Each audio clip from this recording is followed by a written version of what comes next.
President, fellows and guests, I'm particularly delighted to open this autumn's series of lectures and to be able to speak about one of England's intriguing and least documented castles, Saltwood.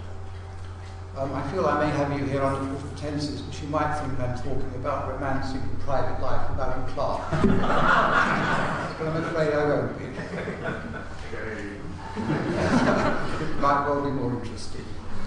Saltwood is a castle whose ownership slipped between the Crown and the Church and spent most of its life as a private residence. I would like also to give a special thank you to Jane Clark for allowing me access to all parts of the castle over the years and giving free rein of the archive. I am also indebted to Dr. Ben Snood, who is working on translating certain Anglo-Saxon charters. Certainly, it is impossible to cover all aspects of its history and development in the time available. So I will keep to some recent thoughts and findings, and to give a brief historical outline of those who were responsible for its construction. The castle is listed, Grade 1, and a Scheduled Ancient Monument, and lies within a conservation area. The village of Saltwood, which stands a little under 100 feet above the historic Cinque Port town of Hythe, derives its name from the Old English word salt as we would know it, and wooder, wood. Salt workings were common around the Kent coast, particularly in the nearby fringes of Rumley Marsh. The confirmation of the name is in the document listed as S1456 by Peter Sawyer, who first classified the 1,000 or so Anglo-Saxon charters in 1968, but sadly he provided no translations. This charter dates between 995 and 1005, where it appears as Saltwood Wooder. Saltwood also appears in the Great Domesday Book, 1086. At this time, the manor of Saltwood was held by Lanfranc, Archbishop of Canterbury, and by Hugh de Montfort on behalf of Lanfranc, as was the manor of Hythe. Ecclesiastically, St Leonard's Church, Hythe, only one of Hythe's 5 medieval churches to survive, remained subordinate to the superiority of Saltwood until 1844, when Hythe became a parish church in its own right. It should be remembered, of course, that Saltwood was conveyed by charter to the monks of Christ Church, Canterbury, much earlier, in 1026, by Haythane Sharper, and signed by King Canute, Godwin, the Earl of Wessex, and others. But all is not what it appears. This charter forms part of the Cotton Collection and is held by the British Museum. The Canute-Saltwood Charter of 1026, as we discovered by translation, is a semi-forgery. Of the 19 witnesses, at least 5 were not in office in 1026. For instance, Wulstan, Archbishop of York, had died 3 years earlier in 1023, and Alwyn, Bishop of Winchester, did not hold this office until 1036. The study of charters or title deeds of this period is complicated, as many were later copied and altered, improved or forged in a later medieval period before entering a cartulary.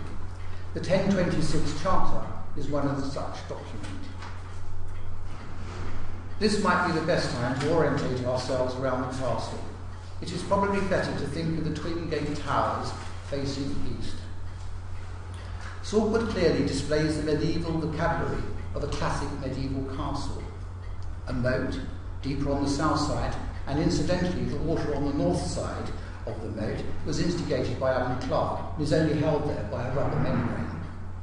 There are strong stone walls, battlements and towers, a barbican gate, early gun ports, matriculations, an inner and outer bailey, 2 connected main gatehouses also, and unusually 3 halls and a chapel, as well as the commanding position overlooking Hythe in the English Channel.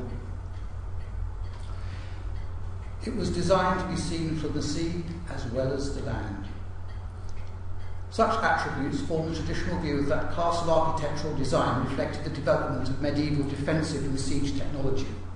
Whilst this may be true in certain cases, It ignores the more complex role castles played within the political, social and economic life of medieval England, or indeed their physical authority and lordly display by placing emphasis on the importance of their symbolic, ceremonial and status images, or those aspirations of individual owners, be it royal, ecclesiastical or secular. This was a hierarchical system controlled by the king, the lord, religious festivals, calendars, strict codes within the rhythms of the parish and manorial household. This, in essence, is the software of the castle. We see today is the hardware. It is the stone walls. The context of Saltwood Castle within the landscape setting proves to be equally significant, as does the 19th century Romantic Gothic revival transformations by the Deeds family, and the Romantic Curzonian medievalism developed in the early 20th century under the ownership of Reginald Lawson and Lord Conway. Here they attempted to satisfy the desire and the need for medieval political perfection, and it to be an expression of a romantic ideal. These are not new ideas, for scholars have been challenging the traditional medieval military role of castles for the past 30 or so years. Indeed, Saltwood Castle appears to be a perfect candidate for these relatively new propositions. While Saltwood's Anglo-Saxon origins were no doubt martial, I want to show how this aspect becomes less important as the later medieval period progresses, even though the physical military attributes became further in evidence. In the history of castles, Saltwood has been given scant consideration. Mostly, the historic narrative has been descriptive and on the whole relying on Kent's early published histories, such as William Lambart's A Preambulation of Kent of 1576, or Edward Hastitt's magisterial work, The History and Topographical Survey of the County of Kent. The first edition appeared in 4 volumes between 1778 and 99. Indeed, Hastitt was a fellow of this society. There has been no in-depth recent survey of the castle, nor has there been any archaeological excavation, although the little-known architect, Frederick Beeson, entitled his 1884 publication, An Archaeological Description of Saltwood Castle. His archaeological work there was limited and speculative, and there is no archival records of the work he did during its Victorian restoration.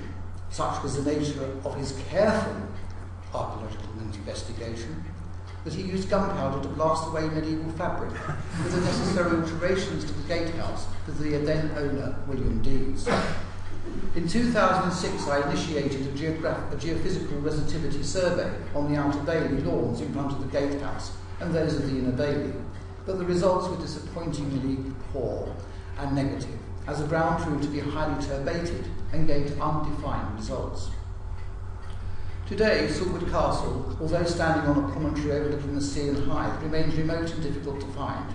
Its light grey stone walls, monumental towers and deep dry moat are hidden by trees, which disconnect it from the modern village and the lost settlement. Located in a field between the castle and the church of St. Peter and St. Paul. Both the church and the castle appear to be the only medieval structures remaining in Saltwood. We do not know who originally built the castle, but it is clear there are 6 identifiable phases of building and reconstruction throughout its history. Earlier histories have stated the castle had Roman origins. Indeed, one medieval tower is erroneously called the Roman Tower, but there is no evidence of any Roman occupation, and in any event, the Roman shore fort of Portus Romanus was immediately to the west. Therefore, it is seen that the primary phase as being Anglo-Saxon, of which there are no standing remains visible today for us to see. Phase 2 consists of the 12th century stone walls and square towers and gatehouse of the Inner Bailey. Phase 3 consists of the 14th century improvements by Archbishop William Courtney, which included the round towers of the Outer Bailey, adding a second gatehouse in front of the earlier one, and possibly 2 further halls and a chapel. Phase 4 consisted of the 1880s Gothic revival restoration of the gatehouse by William Deeds. Phase 5 consisted of 1920s gatehouse additions by Reginald Lawson. And finally, Phase 6, the restoration work of Lord Conway of the Inner Bailey walls and the Great Hall above the medieval undercroft. As with most histories, it is the more recent periods which have the well-documented evidence. We will come back to the primary Anglo-Saxon phase later. So to the second phase. Earlier histories have cited the Norman noble Henry of Essex, who was probably responsible for building the 12th century inner Bailey oval plan walls we see today. Essex rose to prominence in the 12th century during King Stephen's reign, and later became elevated as the royal standard-bearer to Henry II, as well as a constable of all England. Unfortunately for Essex, during the Welsh campaign of 1157, he dropped Henry's royal standard during an engagement. Essex was later accused of cowardice, and the 12th century monk Jocelyn documents Henry's triumph by battle with Robert de Montfort in 1163 on Fry's Island in the River Thames at Reading.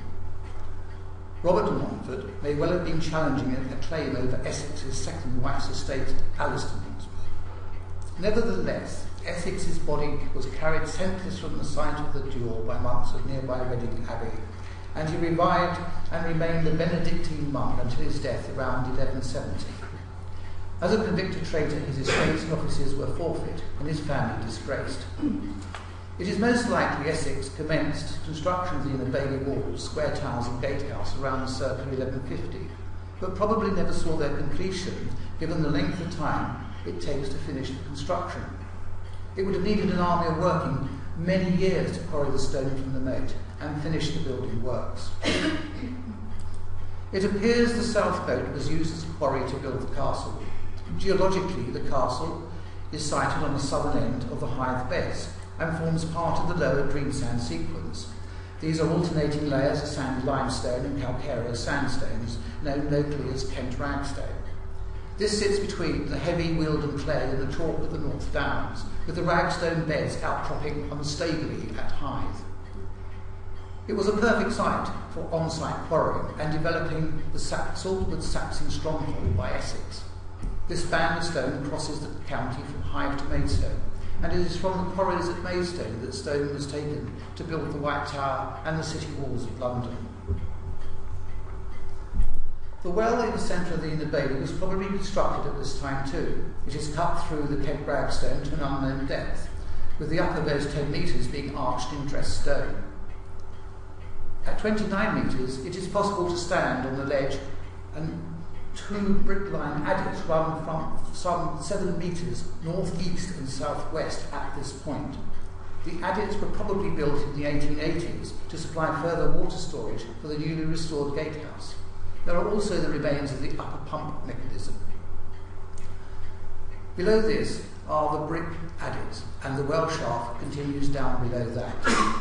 During my recent descent and depth investigation, I dropped a weight 9 metres line from the platform just above the adits and was unable to locate the bottom of the well. The Kent Underground Research Group went down in 1989 and completed a section drawing, as we see here. The 12th century is when Saltwood enters the heart of British history. Between 1162 and 17, Thomas of Becket, Archbishop of Canterbury, holds the manor of Saltwood. A charter survives restoring Saltwood to him, presumably after it had been confiscated from Essex by Henry II. However, it appears the archiepiscopal estates, including Saltwood, were in the control of Henry's favourite, Ranulph de Broc. This antagonised Becket, who was at odds in any event with the king over independence of the clergy. By tradition, it was from Saltwood that 4 knights set out to murder Becket on the 29th of December 1170. After Essex, the castle and manor of Saltwood was held by a number of important figures, including Simon of Sudbury, who was a chancellor, that was seized in 1381 from the Tower of London by rebelling peasants and executed on Tower Hill, and his skull may be seen in Sudbury Parish Church. The extent to which Saltwood Parish and the castle were part of the same package is not clear, however. It seems very likely that whoever held the parish would have had the same rights to the castle and vice versa. It was the aristocratic William Courtenay, Archbishop of Canterbury, a descendant of Edward I and the Earls of Devon, who set about making the 3rd phase of major alterations to the earlier fabric of the castle. Courtney was appointed Archbishop in 1381 after the death of Sudbury, and immediately set about transforming Saltwood into his personal private palace. He put as much energy into this as he did hunting down lollards. He certainly added a new imposing gatehouse with tall towers in front of the earlier gatehouse by infilling the moat directly in front. He also added 2 halls, lodgings, a chapel and other ancillary buildings, as we have seen. It is likely he added the Outer Bailey, but this is not certain. To do this massive rebuilding project, stone again was probably taken from the south side of the castle, which widened and deepened the moat, as it appears today. The north side of the castle, there is only a shallow depression, which represents the moat. This appears to be more of a decorative feature rather than any serious attempt at defensive military building of the late 14th century. For it is beyond this Outer Bailey that Courtney's pleasure park stretched into the natural bowl extending towards Folkestone, and to this he added his ancient park at Lyminge in 1385. To fund this extravagant rebuilding project, he had to dispose of many of his estates and manors. It is almost certain that Courtney engaged the service of the King's master mason and surveyor of works, Henry Yeaveley, to advise on the new gatehouse towers and the Outer Bailey. For Yeaveley was working on Canterbury Cathedral nave and the town walls at this time, the latter of which was paid £100 in 1386. It has been noted by others that Canterbury City West Gate towers are similar in design to those at Saltwood. Yeaveley is said to have introduced gun ports to the city walls at Canterbury, and, if this was so, such similar gun ports appear in the Outer Bailey of the so-called Roman tower at Saltwood, but these are more for a political statement than for warfare. Saltwood is unusual in that there were 3 halls on the southern side of the castle, and it is likely the central hall is probably the earliest, as there are no windows on the south elevation, as with the east hall. There is evidence of a relieved arch, possibly for the stream's passage leading to lodgings, the roof line, fireplace and porch with seats. The east hall may well have been built later, probably under Archbishop Courtney, as its length is cut into the southern curtain wall to allow the upper windows, making it less wide and thus weakening it. Such an architectural alteration suggests the move towards a domestic archiepiscopal manorial palace rather than any overtly military purpose. There is a conundrum with the Outer Bailey design which is inexplicable. Why is it the Roman tower fails to connect to the main castle walls, leaving the whole Outer Bailey undefended, if this was for military purposes? It is perhaps best shown in the back engraving. This further suggests perhaps a castle of domestic status and symbolic authority as opposed to military ambitions, even though the fashionable Yeaveley gun ports are present in the Roman South Tower. The Outer Bailey wall could possibly have extended in front of Essex's south curtain wall and joined up with one of the towers. There is the remains of a tower, but this does not appear in a 1912 photograph. It is interesting and puzzling to note that there is a gun port facing south directly in line with a large embankment crossing the dry moat. On first inspection, one might consider the bulwark to hold back water in the moat, but this is disconnected as the stream flows on the far side under a stone bridge, and the water, of course, needs to flow out. Also, it could never have held water, as the calcareous height beds are extremely porous, and any moat would have immediately, any water would have immediately drained. The date of this bridge, probably 19th century, is connected to the embankment, but we do not know who actually built it. But what we do know is it was widened by Lord Conway in the 20th century, and the massive semicircular wooden formulas are kept in the undercroft. There is a clear dividing line across the bridge which signifies the different periods. Courtney never witnessed his magnificent palace fully completed, although he most certainly walked on the sumptuous carpet of tiles, shards of which are continually appearing during gardening in the flower beds. Courtney dies in 1396 and is finally buried in Canterbury Cathedral, having requested in his will to be buried in the palace at Maidstone. It was left to his successor to dedicate his chapel at Saltwood, St Mary and St Thomas of Becket, and was consecrated in 1401 by Archbishop Arundel. Arundel also continued with the examination of Lollards, with the interrogation of William Thorpe at Saltwood, who allegedly escaped imprisonment during an earthquake. It is of particular interest that Saltwood Castle held its own ecclesiastical court, and that the Saltwood gold seal still exists. It appears Archbishop Courtney instigated this court in the 14th century.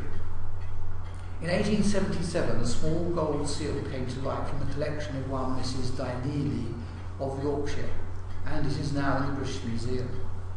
It proved to be the seal of justification of Saltwood, dating 1385.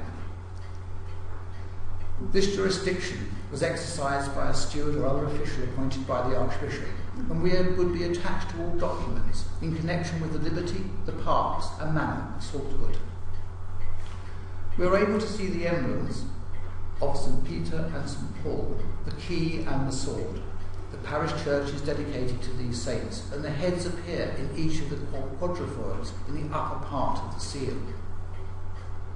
Courtney's work signifies the last medieval building phase. The castle and manor continues in the possession of a series of archbishops until Archbishop Warham leases the property in 1531 to one Sir Edward Neville, who became constable of the castle.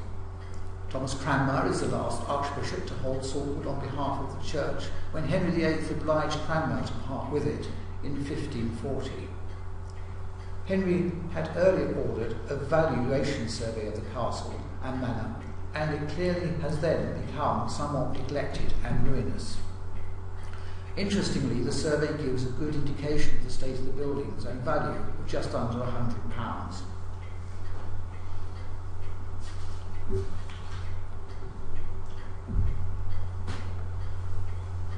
The document states, first the castle, there being upon the north, east and south sides, there of double ditched and double walled, the outer part whereof called the Constable's Ward, with a wall and few lodgings standing thereupon, is much ruinous.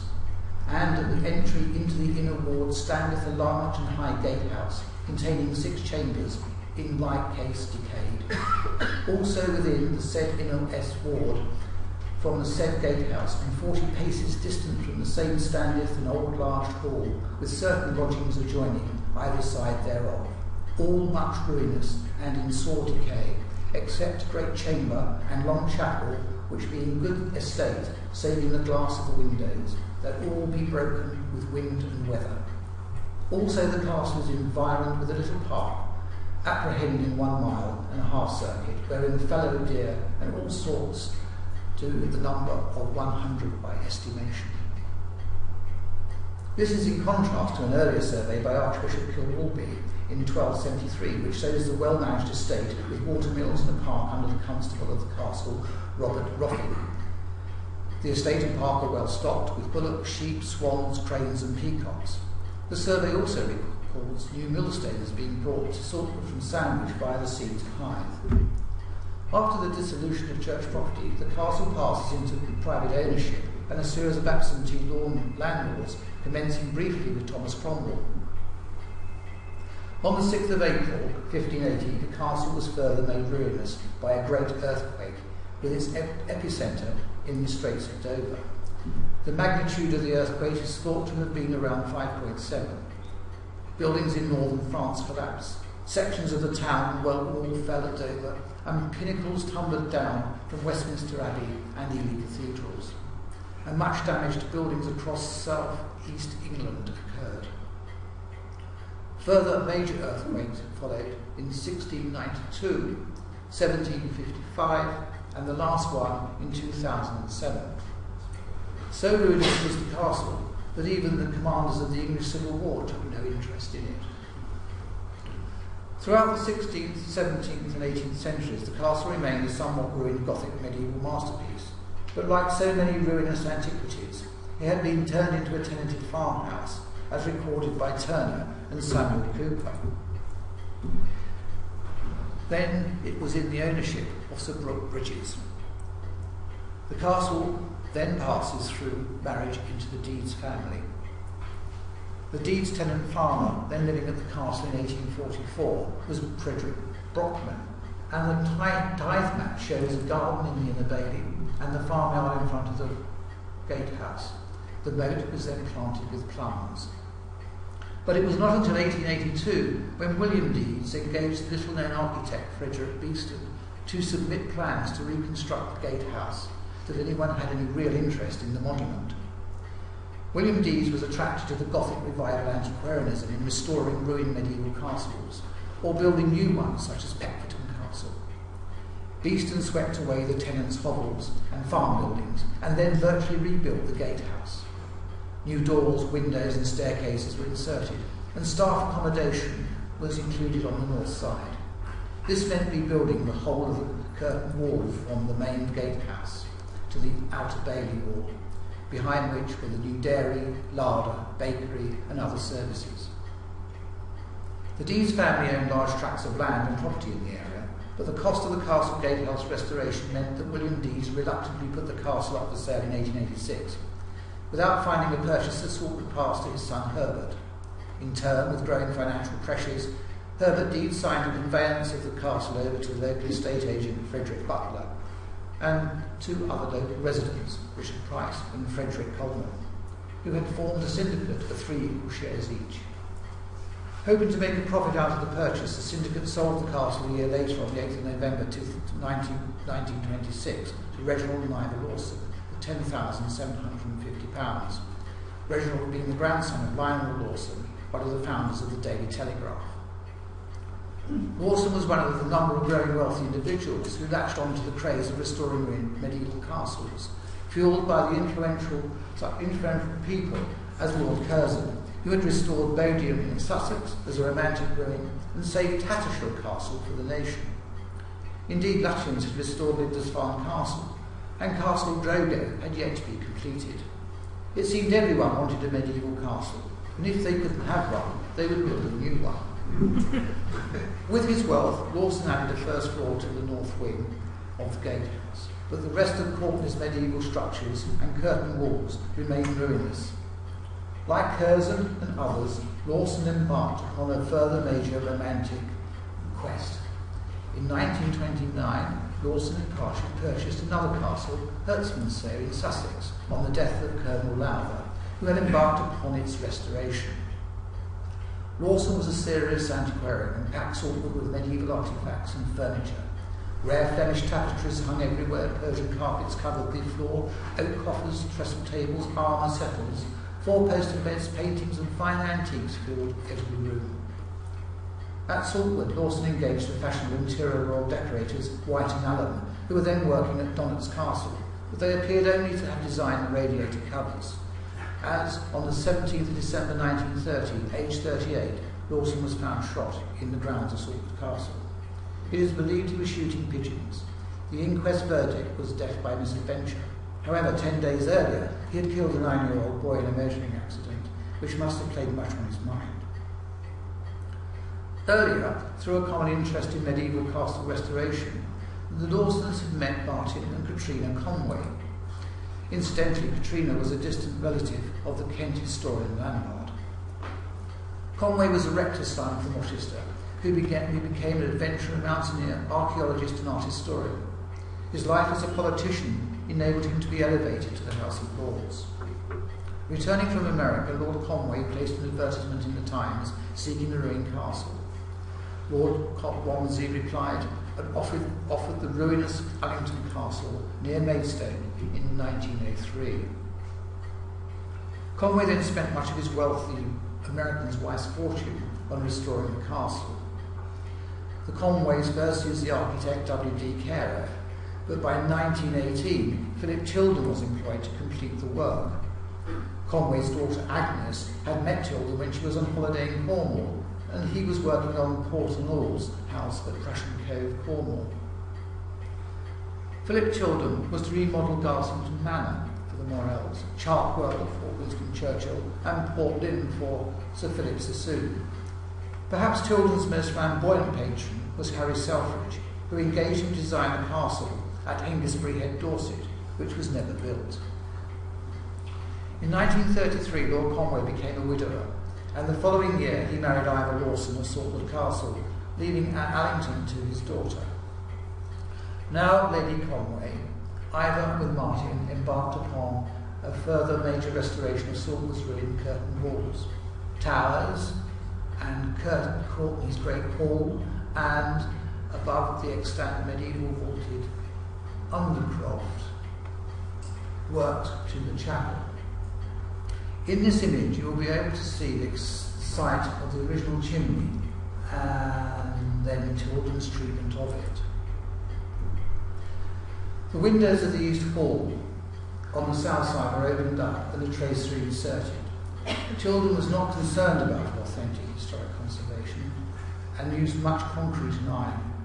The rebuilding of the Great Hall was Tilden's first major project at Saltwood, followed by the towers and the curtain walls and steel girders.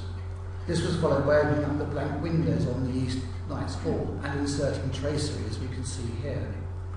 In this image, it is possible to see the iron armatures supporting the composite mouldings around the windows and the tower roofs, and the roofs were shuttered with iron girders, which are now expanding to corrosion and splitting the concrete. Tilden even cast concrete ceiling beams to look like wood. In the next sequence, it's possible to see just how much rebuilding work was done by Tilden on the south side. In the Great Hall, Tilden cast some of the stone corbels himself, and he even put Ivor there with her face on one of the corbels. The Great Hall at Saltwood is one of Tilden's successes in proportion and design. But like Henry of Essex and Archbishop Courtney, Conway did not see his work completed, and he died in 1937.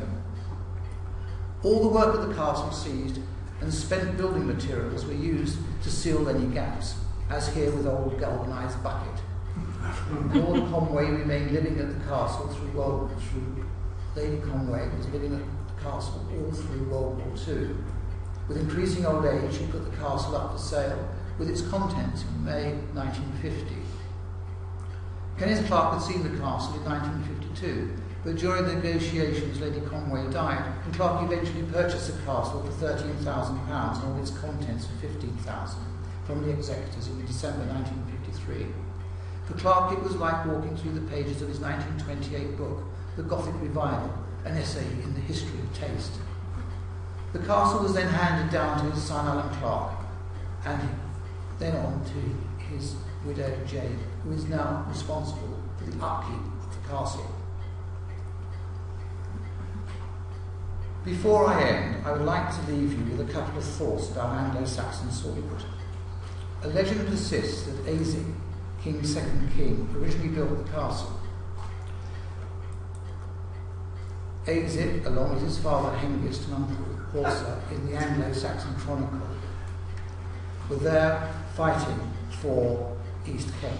It is Azic who we believe was responsible for the castle in the first instance, and he is mentioned as an ancestor of the Kentish royal dynasty. Whether Azic built the castle first is not clear, but what is clear is that Saltwood sits at the centre of a number of royal Anglo-Saxon estates.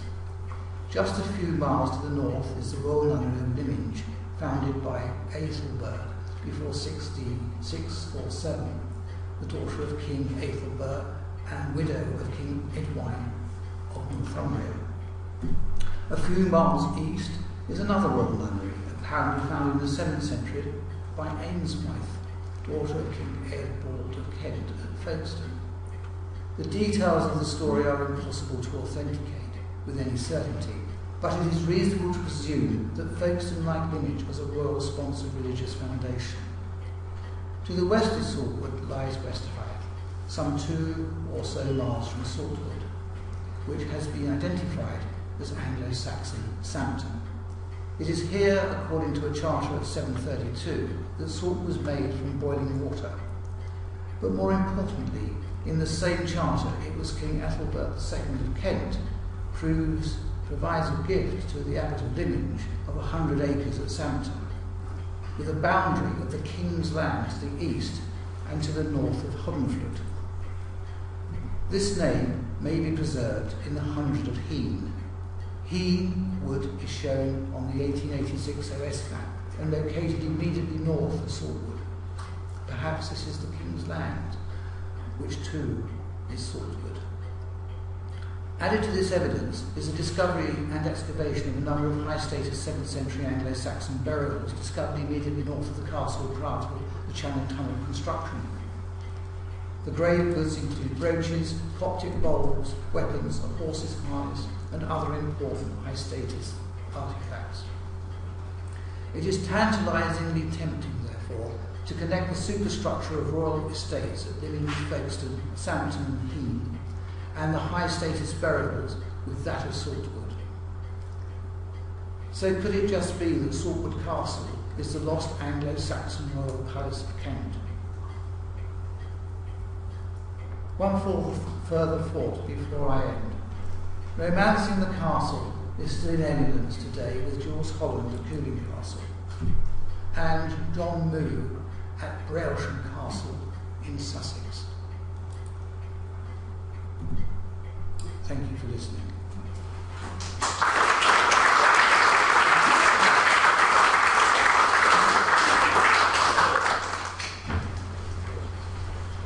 Peter, thank you very much indeed. I think after we walked over the disappointment of the lack of scurrilous material, you gave us a very interesting lecture. Thank you very much indeed.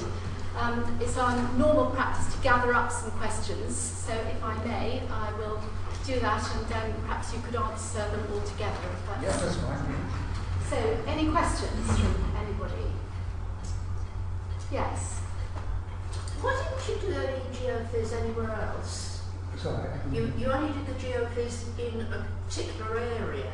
Wasn't there anything else that might have brought up something interesting? Can you answer that now? I see. Right. Yes, thank you. Hello, John Goodall. Could you explain two details? First of all, the three halls, which are not described in the 16th century inventory, and whether they're not just in fact the hall and chamber blocks.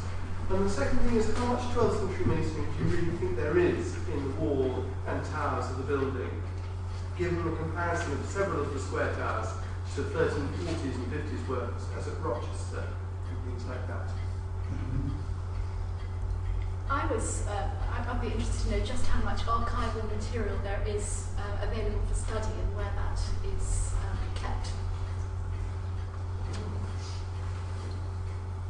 Morris Howard. Thank you, Peter, for a very interesting talk. I'm afraid my question is very specific, but it reflects a particular phase of the castle's history. The assumption of the castle by Henry VIII in 1540. I wondered if you have a picture from the archives, from the documents, as to why that happens at that time, because Henry takes Otford and Knoll from Cranmer in 1532. This is post, by 1540, the whole Anne of Cleves business and fitting out Canterbury for her reception has passed. Why in 1540 he wants this ruined castle? If you have any thoughts on that, I'd be intrigued to know. Give Peter enough to think about. Anybody else? Peter. Right, well, the first one, geophysics. The problem with geophysics is that we did everything that we could possibly do in the centre of the Inner Bailey, and that was all covered. And it was just simply poor results. The problem is, it's been turbated, that ground. People have gone over it over the years. And not only that, most of the walls were pulled down for building not only Grange Farm, but also the lodge at the front, and probably other buildings in Saltwood as well, if not Roadstay. So the ground is not really suitable for geophysics. It would be great if it was, but it isn't. And of course, when you go out into the moat, well, you're not going to get very much out there. You're probably better off probably doing metal detecting or something. But we did cover everything we could. And of course, in front of the two towers, all that was a farmyard and a pond. And all that's gone. It has been built upon. And funnily enough, when it's really dry, I don't understand this, but funnily enough, when it's really dry, you can see some outlines in front on the grass where teas are held in front of the grass there, some dry patches, which actually didn't come out in geophysics. So why that didn't happen, I have no idea.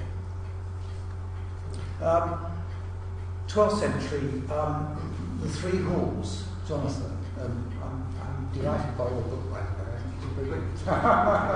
But there again, you see, Saltwood was given scanned information, and so is Andy Emery in the same way. It's taking on the same material, because there is very, to answer your question, there's very little archive material. And no one has gone through and you have to do this, go through the Archbishop's registers, both at Canterbury and at Lambeth. This is where the archive is. There is the archive in Saltwood is massive, but it's really to do with clerks, and it's really to do with the later people, not the earlier periods. And that's what's so difficult.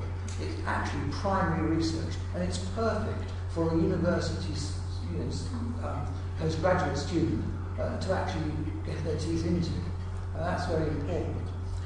You mentioned also about the three halls and 12th century work around. Well, actually, there's very little 12th century work around it. It's all been rebuilt, and most of it's been rebuilt by Tilda.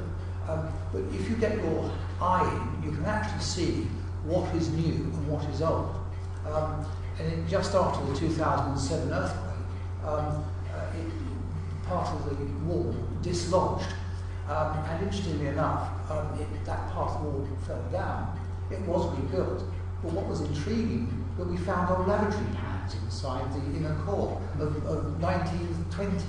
So, it was just filled with rubbish. So it has been developed over the years.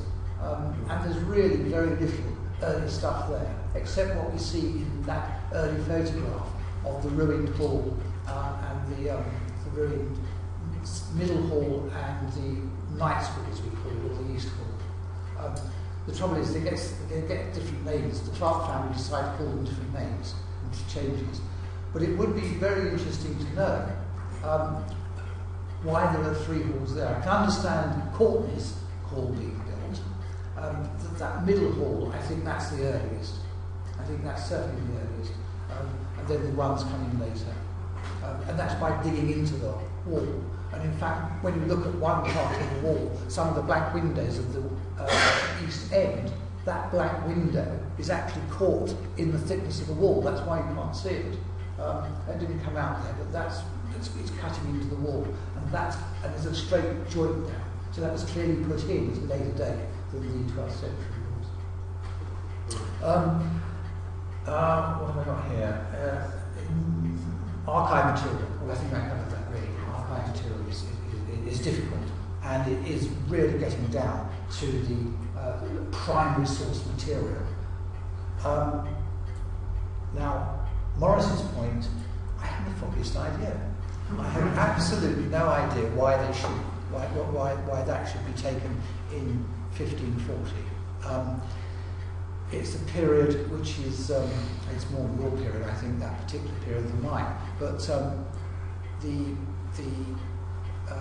valuation survey, we don't have a date for that, and it's circa, sort of, it might be 1535 even. We don't know the date of that particular survey. There's no date for it, and we don't even know who signed the bottom of it. Robert somebody or other, but we can't quite see on the survey. But no, I have no idea why that was taken at that particular time. Perhaps you could tell me. Good, okay. Well, Peter, thank you very much indeed on behalf of everybody here. I think you said the castle was remote and difficult to find, and clearly also very difficult to find in any of the literature or any research is obviously very much contained with a few people. And I think we've been very fortunate to have explored the castle through your association with the castle and the Clark family. And I think what it clearly shows is that it's ripe for all the things we do in this society, research, conservation, dissemination, and I think we've been very fortunate to just see what potential there is at Saltwood. I'm sure that a number of our fellows, including our illustrious forebear William Morris, would have turned in their graves to have heard of some of the things that have happened at Saltwood. But clearly, as you say, it's a very interesting investigation into the history of taste. and clearly there's also work to do in looking at that aspect of Saltwood Castle and others. So thank you very much indeed.